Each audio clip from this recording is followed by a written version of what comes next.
When we return to our planet, the High Court may well sentence you to torture. He likes movies, we like movies. SeptumSin versus the world. SeptumSin versus the world. SeptumSin versus the world. SeptumSin versus the world. I'd buy that for $1. Greetings! You're watching SeptumSin versus the world, and we're here to show you what we got. Show me what you got. I want to see what you got. Oh boy. Alright. Well, any case, we've got a number, but we're going to move through them pretty quickly this week. Now, who was it that was starting it? I'm totally out. I think I was. Then go for it. I'll go for it. Definitely. I'm still getting off of work and Yeah. Well, I got one last order from Sentai, probably for the next few months, and so this tonight pretty much is everything is from that order. Oh. And so I'm still trying to work through my holiday sales stuff. But if you haven't noticed, I'm kind of starting at the start of the alphabet and working through. So, I had to backtrack. First one I have is a series I've heard about a few times. I've been interested in, but I have not looked heavily into it. But I got a really good deal. I think it was like $6 or $7 for the series. I think it was 7. Huh. So I went ahead and ordered, and that's the series Blue Spring Ride. Oh. And basic gist of it is you get this girl who in middle school was really cute, and all the boys loved her, and all the girls were jealous of her, and you know how it goes. And then in high school, she was like, I don't want none of that. So she decides to go homely, to pretend she's not all that. And all the girls love her, and she has all these friends, and then she meets the guy that she always loved. And then she has to, So I don't know. It looks fun. It looks like a fun little series. Probably a little shoujo-ish in some ways, but I could be wrong about that. But Good shoujo series is worthwhile. Yeah, good deal. Alright, so mine is going to have one theme, and it's going to be the theme that's going to run for a little while, because I'm trying to get through mainly the stuff I've already watched that I have yet to show off. And then I'm going to move into the newer stuff after that. So these 6 are probably going to be from that. And they're going to be very random. So, this, I might as well pull the whole group out of this as one, because it might as well. I have the Pumpkinhead series. Ooh. First one is the release that they did for Shout Factory for the first one. I got this actually because we did a discussion for Inside Movies Galore. And we had a pretty good one for that one, I guess. Then, of course, the second one, which was nowhere near as good as the first one, but it did have some interesting things to say. The whole idea of Pumpkinhead is that Pumpkinhead is this creature that is summoned back in order to get vengeance. And he goes out and just slaughters whoever, screws with you. So, but you got to be really careful if you summon him, because you've got a sort of a spiritual tie to him. So, you got to really want it. And in this one, a guy's child dies, and he wants his revenge on the sort of early 20, late teenage peoples that killed his son. Well, the first one, right? The first one. Yeah. So, these two, Pumpkinhead Ashes to Ashes and Blood Feud, did not get released on Blu-ray, but they have this nice little 2-thing set. And they're okay movies. I enjoyed Ashes to Ashes more than I should have.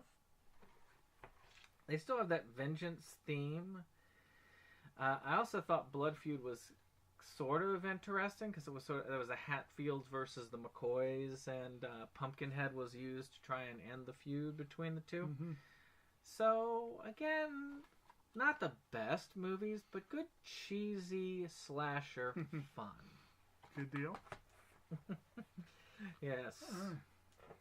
So, speaking of good, cheesy fun, well, actually, I have no idea if it is because I've never seen the show, but supposedly it's fun. But this is a show that, again, it was a pretty good deal. I think it was like a $7 series. Oh. And it's a series that I've been curious about. It's called The Fruit of Grisaia. And basically, it's kind of... it's sort of this dude goes to this school where there's like only 6 students in the whole school, and of course 5 of them are cute girls. But apparently they all have issues. And on the back it says, is it a school or a prison? I don't really know because I haven't seen it yet. I do know that this show had mixed reviews, but I am curious about it. And again, the price was right, so I went and got it. I'm willing to take bets on prison. You never know. Right. Let's see what else of randomness I can pull off of the need to see shelf. Or seen shelf. Mm-hmm. Raw Meat. Oh, lovely. Raw Meat is a slasher film. I wouldn't have guessed. Boy, it seems like we've got a theme going here. I got this. There was some trauma. I was in a thing where I was trying to get some trauma stuff because I wanted to educate myself. I'd only seen a few. And this guy was offering a whole bunch of trauma films with a number of slashers for $20. And this was included in the set. It was one of my lesser favorites of this. But it's... I don't know. It's sort of a zombie slasher type film. So that's not a trauma one, right? No. I was going to say I saw the MGM logo. It's an MGM film. It's, it's not terrible, but it's forgettable. Donald Pleasance is the star of it, so I mean, you've got some interest. I have that. That's probably the only interest I have in keeping it. There were a couple I got rid of in that set, and this one stayed by a hair in my collection. So it's not quite Artifacts unforgettable, is it? No, Artifacts was not forgettable because it was so boring. It was so boring that you it left couldn't it forget. in your mind. Right. So next one is one that we touched on briefly in, I think 3 or 4 weeks ago. I got a piece of this franchise, and I went back for another piece. I think this was like a $6 pickup or something. It wasn't much. But this is another piece of the Gatchaman franchise, and it's Gatchaman the movie. Good.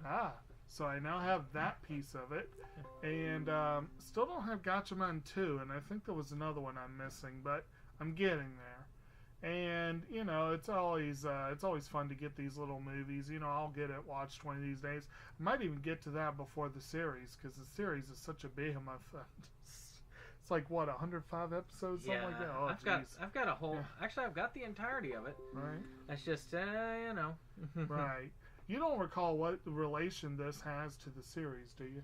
I do not. It's hard to find on IMDb, though. Okay. Well, so I have that to look forward to. I'm sure it'll be fun. Any case, my next one is another horror film about a slasher called Splash.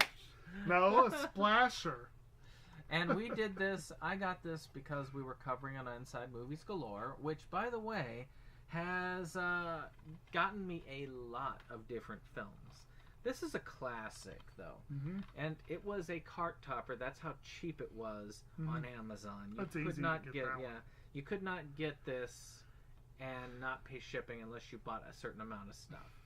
It's got, but a great cast. I mean, Tom Hanks, Daryl Hannah, Eugene Levy, and John Candy. And and Ron Howard is also related with this film. Yeah, director. Yeah, so this is a high pedigree film. It's a film about a mermaid. About a mermaid falling in love with a guy. The typical mermaid story. And potentially trying to sacrifice herself in order to have love. It's your your standard fish out of water story. Pun intended. And it is well enough acted. And the late John Candy is great to watch on screen, regardless of what he's in. He's always fun. And Eugene Levy is also always a fun person to have on board. I always loved the image that always stuck with me. I saw that for the first time when I was a kid, and I've seen it a handful of times over the years. And I always the image that always stuck to me was Candy sitting with his feet in the aquarium with the fishing pole. I did think that it was interesting how little they know about the ocean life in the New York Bay. Oh yeah, that stuck with me too. Yeah. Mm-hmm. Yeah. Mm. Yeah, they clearly did not film the underwater scenes in New York. Let's put it that way.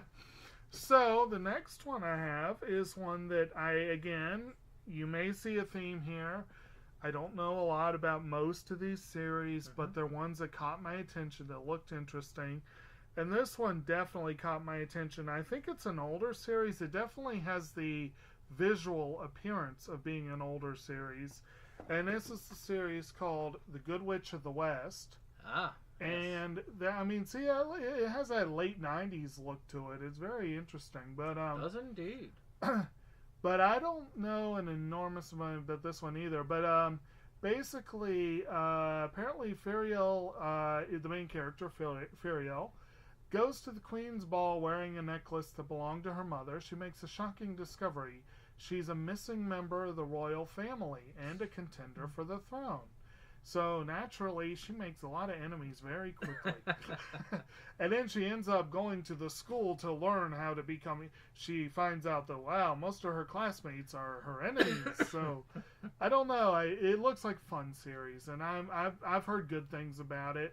I think this was one that Sentai rescued 2 or 3 years ago from the oblivion of the, so... I'm curious to see what got them to randomly pick it up after all these years. All right. Yeah. Next deep dive. Blah, blah, blah. All right. So I've got a Toxies triple feature, Ooh. which, by the way, came from that lot. I guess I'm covering a lot from the lot. Well, not this, and It is a not lot. the Pumpkinhead, but this has got 3 films on it. The 3 films include Mommy's Epitaph, which is an interesting watch. Probably one of the ones that I like the most out of it. Very disturbing about this one woman who just likes to kill people, apparently, because she keeps killing and killing in the family until next to nobody's left. So, very interesting. Everyone needs a hobby. Death by Dialogue, which is about this enchanted script, this enchanted and cursed script. So also an interesting but slightly forgettable film. And then, of course, Play Dead, about a demon dog that goes around killing people. Good times. This, believe it or not, is number 7 of 7 of these. So theoretically, I could collect them. They're not that expensive, so in theory I could. I don't know if I really will. But it's a thought. I would have thought your OCD would have had you order several of them already. Not with my budget right now. Okay.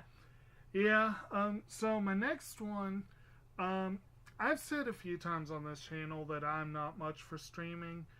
I really am not. I mean, I've had High Dive for this Sentai streaming platform for a month now, and I've never once used it. Because I just don't have the time to do it.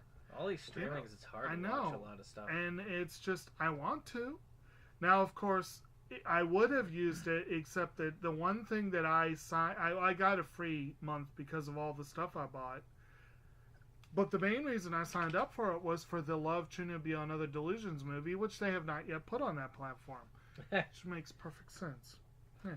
But anyway, when I was streaming briefly for about 2 Anime Core 4 years ago, there was a series I started watching, and I got halfway through it, and I was not blown away by it. It was not my favorite, and I've been of 2 minds about whether to add it to the collection, but I want to finish it. It annoys me that it's half done. Finish it. And this is a series that is very much fits into the genre that Food Wars fits into, of the food porn genre. And this one very much describes that series, which is why some of the scenes are a little disturbing. But it does have gorgeous animation, and it was reasonably interesting. And that's a little series called Gourmet Girl Graffiti. We're going to have a lot of overlap with this sale. So, this one, again, it was real cheap. I think it was like $7, and believe me, I would not have paid more than that for this one. It's entertaining enough, but it does move a little slow, and yes, when the girls are eating, it gets a little disturbing. And it will make you hungry, because they put so much effort into showing the food. It's one of those things that will make you hungry, and then make you wonder whether you really want to eat. So is it like Food Wars, where they show some knowledge of cooking? See, I haven't the seen animators Food Wars yet. But yes, they do talk about the process. So if you are into food and you can take slightly disturbing images and vocal acting, and when I'm talking, basically these girls really love their food. That's what it comes down to. They have these what do they call it? The foodgasms? Is that what they call it? Yeah. But it's a fun enough show, and I'd like to finish it one of these days. Yeah. All right. So my next one, I saw it over here, and I had to get the little green cover, which is Return to Nukem High Volume 1. Now, this is Trauma. Unfortunately, it came scratched up, but thank goodness it played.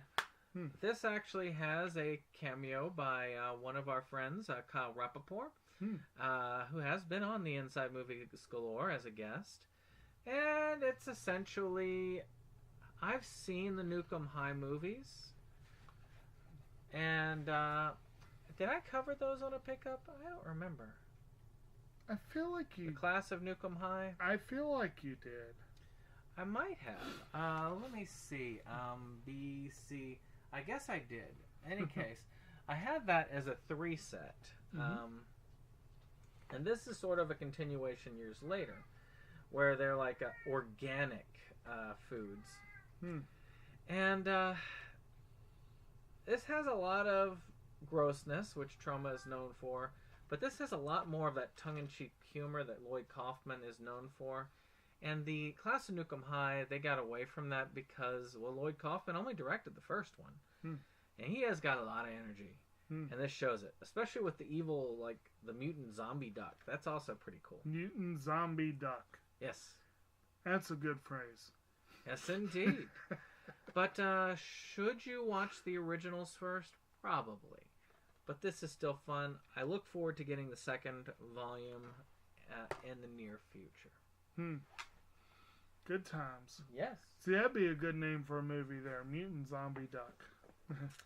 I think I'll pull something artsy as my last. Well, apparently I'm not. So my last one for this week is a rare DVD pickup. This is a series that Sentai never put on Blu-ray. And in fact, I'm pretty sure they're selling off this series and that it is about to go out of print. If it's not already. I think they were already on limited numbers of both volumes. But this is a show that I've been in. It's actually a made in Japan release. It's one I've been wanting to see for a while. And it's called Himawari. And then the sequel is Himawari 2. And, you know, like T-O-O. And basically it's about this girl who, her life is saved by a ninja.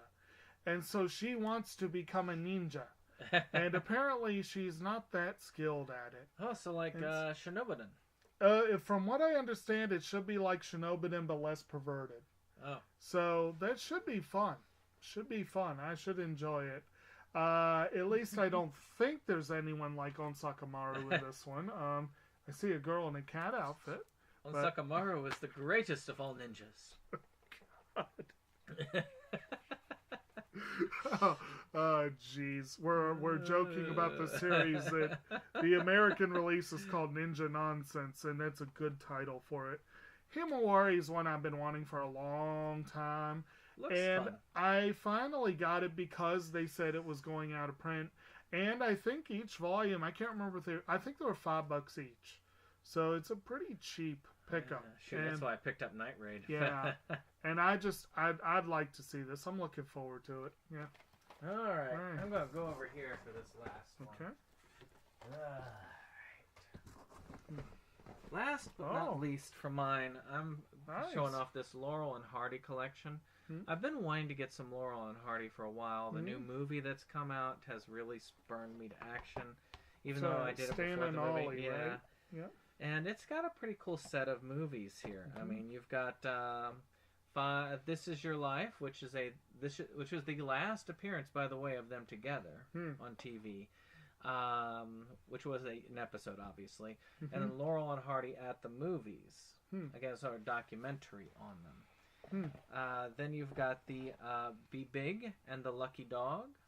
The Lucky Dog is actually the earliest, I believe. I think this was this was the one that had 1917. Wow. Yes, the Lucky Dog was the first time that they had appeared together on the screen in 1917, and they really weren't as a pair. They were just both hired separately, and they came on together. So whereas one was playing the criminal and one was playing the the hero of the story. Then of course Be Big, which I can't remember what the significance was there, but it was a very fun film. I do remember that. I have watched all of these, which is why I've got this set here. Then there's March of the Wooden Soldiers, a very interesting musical. Again, I don't remember much. They tried to call it Toyland, but they didn't keep that name. Then there is the Flying Deuces, which is again one of the last films they released together, where they were playing Legionnaires. So it was kind of an entertaining light story. And then finally, Utopia, which was the very last film that they did. And it is very dark. It is a very dark comedy, especially the ending. Now this is, I believe, is it an A&E release? It is one of those releases that is a all-region, but it is an official release. So it's just kind of weird when you see one of these types of sets like this. But it is a cool set. Gives me some classic stuff, some really good stuff that's in their sets. And I do need to get some more as time goes on. Very good. Well, with that being said, and ending on that note, this is another fine mess we've gotten ourselves into. Indeed. But we will see you on the next one. Goodbye.